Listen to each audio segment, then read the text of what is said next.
Meet our first family for the goat breeding project. The leader of this family is Sujita Chaudhary.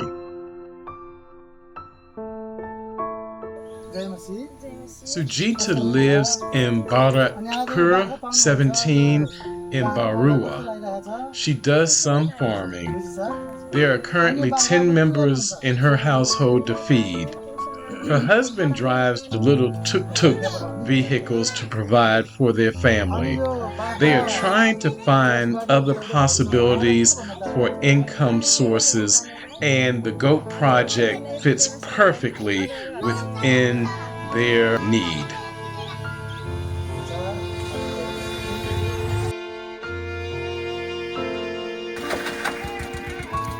You are now witnessing Sujita and her family receiving the first 3 goats of the project. The family has expressed their sincere gratitude for the gifts that you have given them.